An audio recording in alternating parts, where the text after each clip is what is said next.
In this ASMR session, we're going to continue the playthrough of Timberborn that we started in the previous episodes.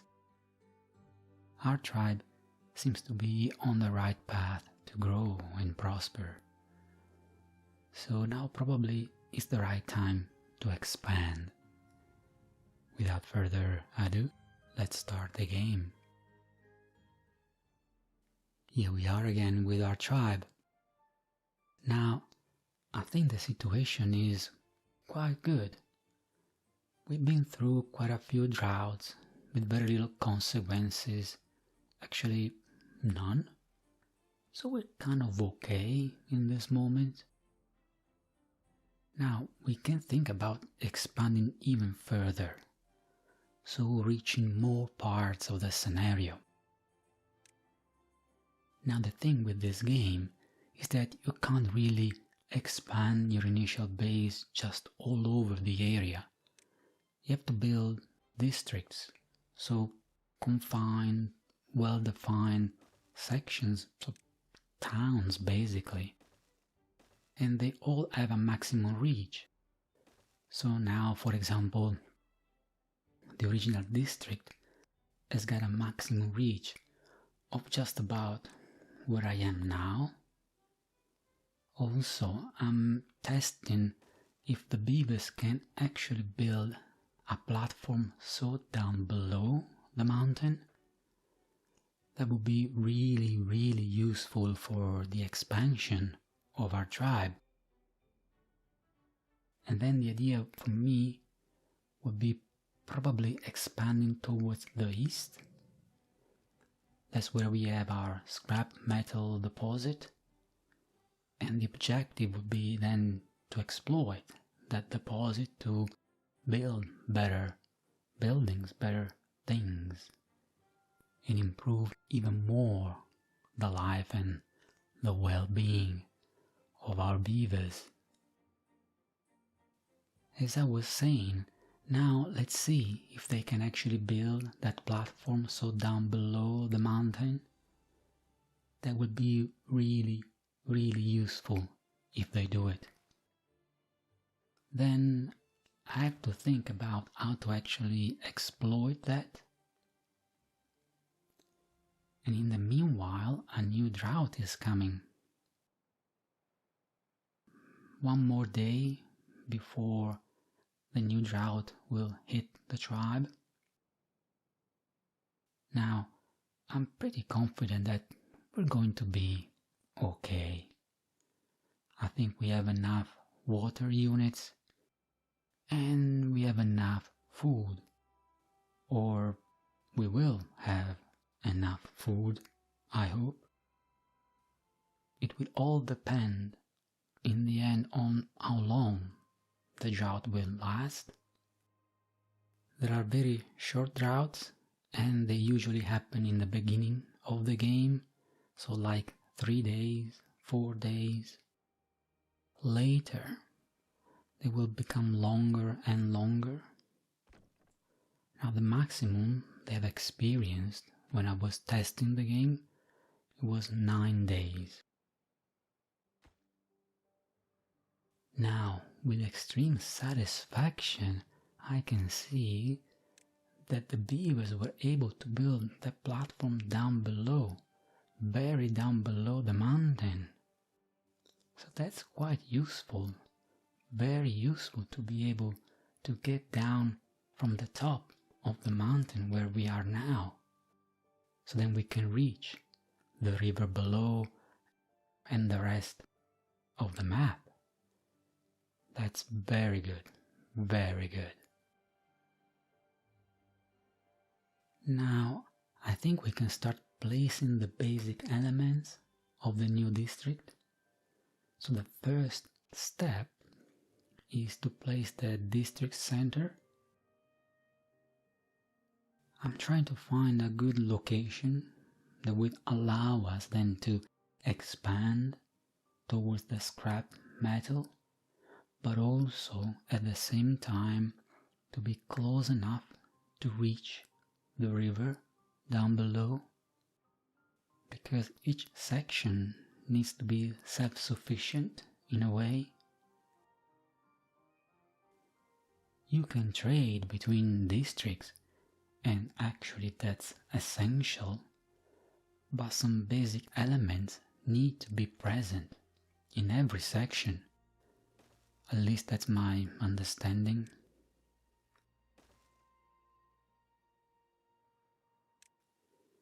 So let's draw and build the road that will connect one district with the other.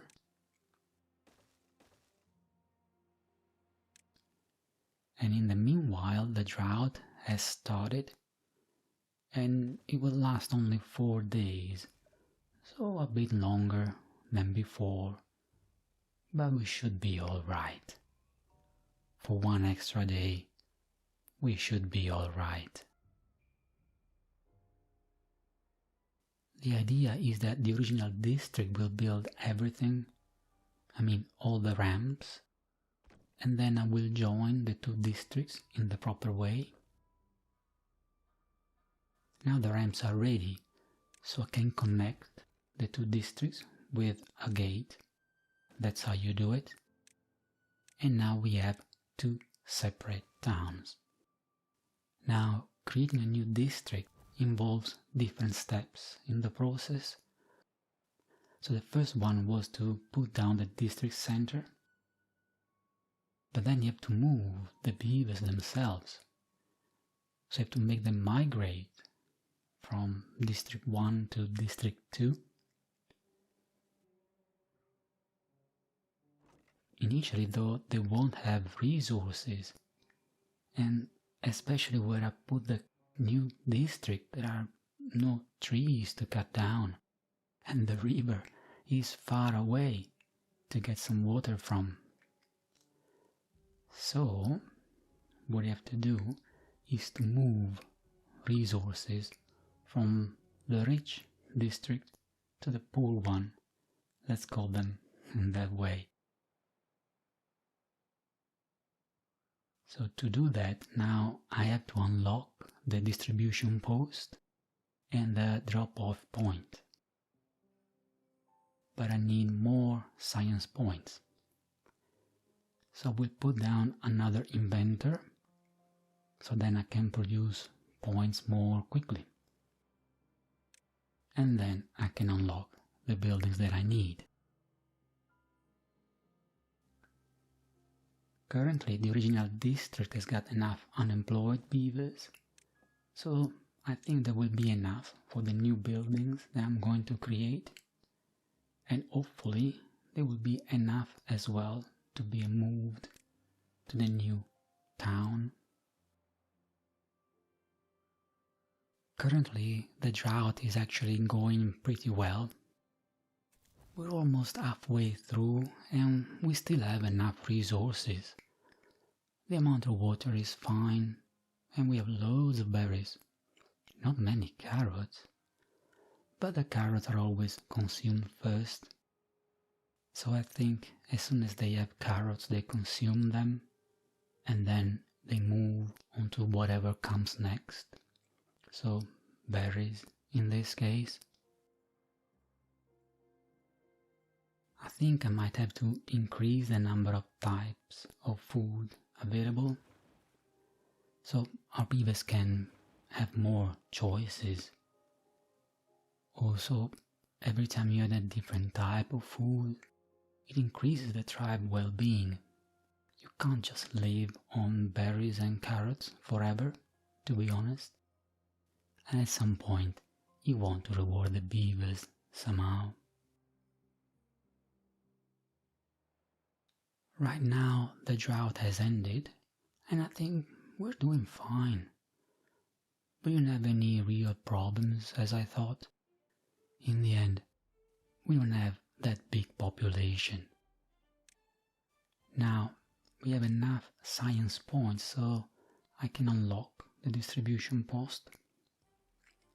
That's one of the essential buildings that are needed for the expansion. So I'll place it there. It seems fine as long as I don't occupy any fertile land.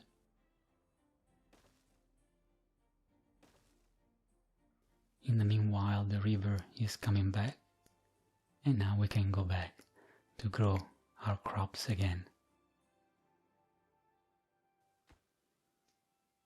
So now the other element that I need is the drop-off post. I think, I haven't got enough science points yet to actually unlock it, so I'll just wait. In the meanwhile, I have to start thinking to increase our resources, especially food. We have just about enough food, so we're a bit tight maybe, but I'll wait for the moment, as I'm really concentrated in trying to expand, and I hope I don't regret this decision. Okay, now we have enough points so we can unlock the drop-off point, and let's place it in a convenient place. As long as it's on the main road, it can be reached by the eolias. So now, what are we going to move from one district to the other? Well, considering that the new district hasn't got anything in this moment, and it's substantially placed on barren land, well, the new district needs food, so berries, since we have an excess of those. They need logs, but also planks, and of course water.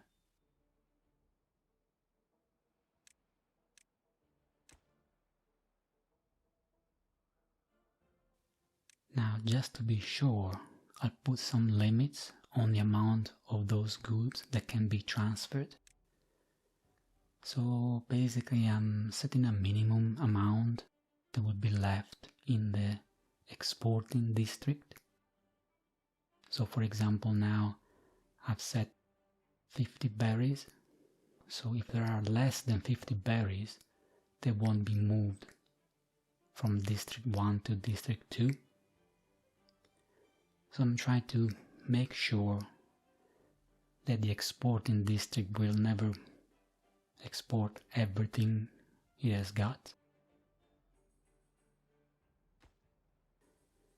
On the other side, you can also set the maximum amount of goods you want to receive.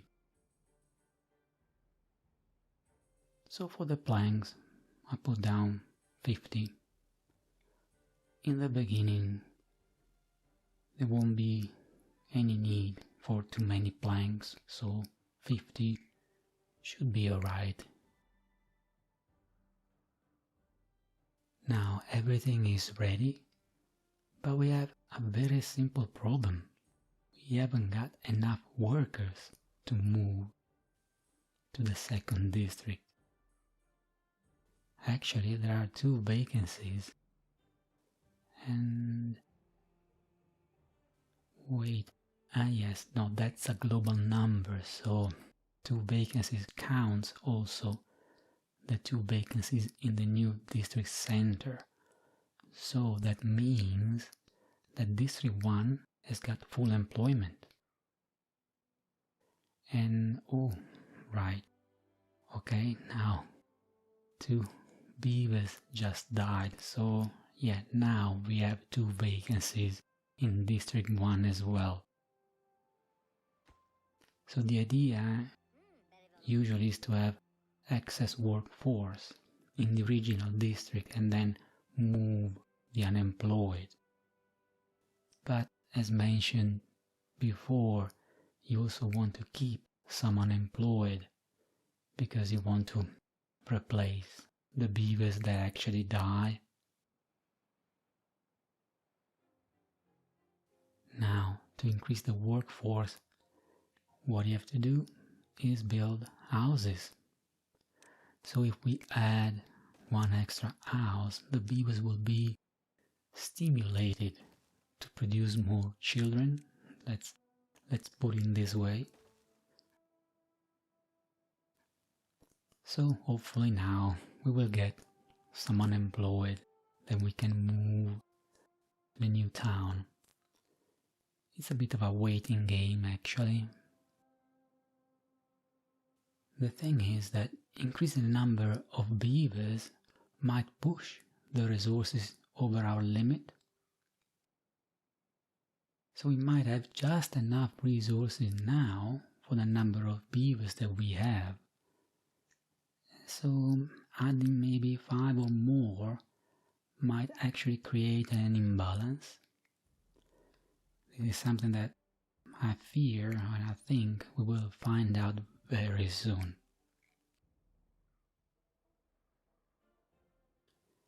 So now we have 40 beavers. Is that too many? I see the number of berries that is very low, to be honest, and it's not great. I know that carrots are always low because they are consumed first, so they disappear as soon as they are harvested. So did we actually reach already the limit of the beavers for District 1?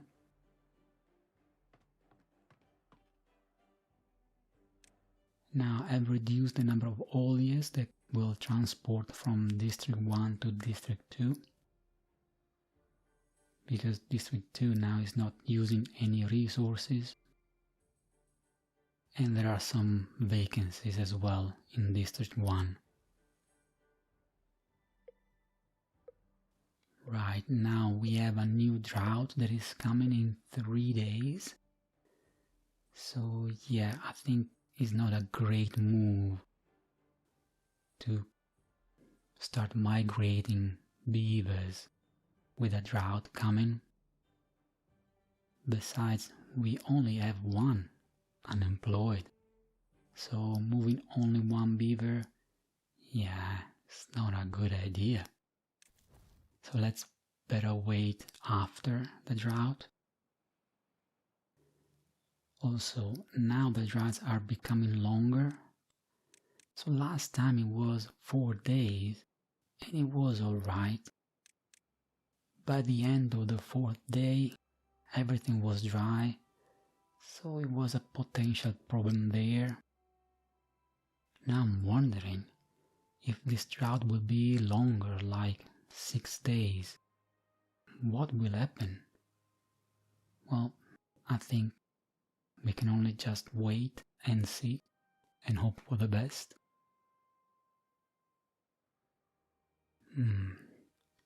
Actually, I'm starting to feel a bit nervous. So let's put down some carrots. They will grow in 4 days, so we should be alright, even though the drought by then has started. I think we will be fine, as long as we have enough water to keep the plants alive. Okay, now I am actually concerned. The drought is indeed 6 days. I feared it might be the case. And I see we only have 100 berries. Oh, wait, but that's a total for both districts. Right, and I have exported 100 berries. So District 1 has got no food. Those are 100 berries in District 2. Alright, now, are we just going to experience the fall of our colony now? I hope not. Okay, stay calm and carry on. Let's try something else. So we have to expand the production of food. So I'm trying something different. Yeah, I never put down a cattail farm. I'm wondering actually how it works. So the cattails need to be grown in the water, since they're an aquatic plant. Does the farm need to be in the water as well, or just by the water? By the looks of it, I can't put the farm there, it's too far away from the district center.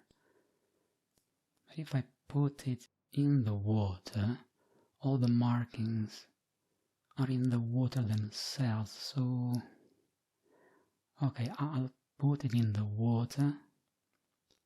It's a bit weird. I'm not really sure if I'm doing it correctly. But yeah, let's try and see then what happens. If anything, I can destroy the building, and the way things work, I will get back all the materials. So in the end, there won't be any waste of materials. I will have wasted some time, but hopefully it will be fine. So now let's open a way to reach the farm.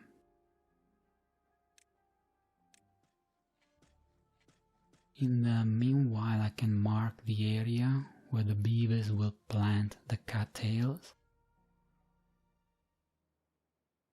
And now, yeah, alright. Now we have a problem.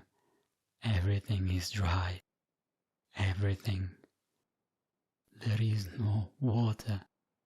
Well, there is water, but only below the waterfall. Our main district is completely dry. And I still have 1.5 days to go through. And we haven't got any food.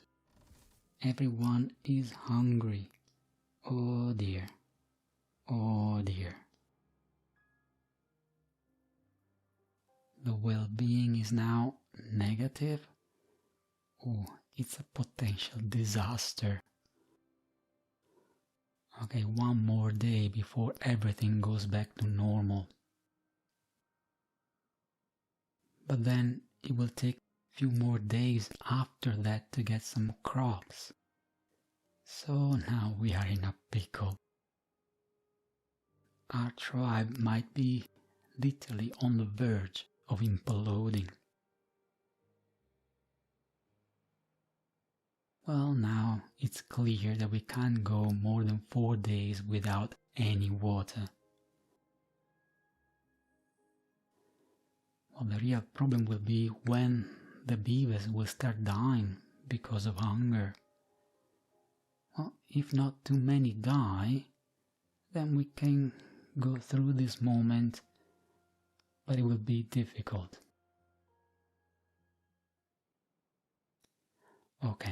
Okay, now the water is coming back, the river is coming back, the plants are green again.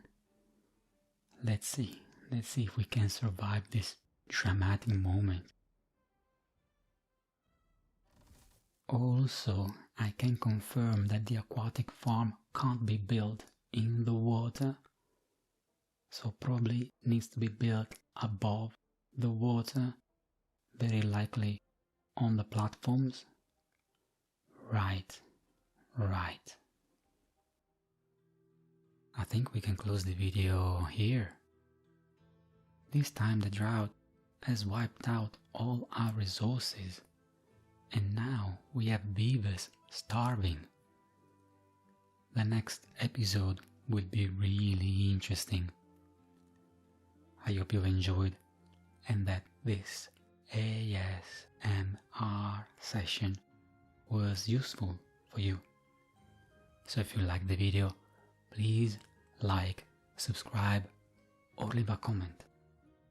And I hope I can see you again for another session with Timberborn or any of the other games that I play. Thank you very much for watching. Bye bye.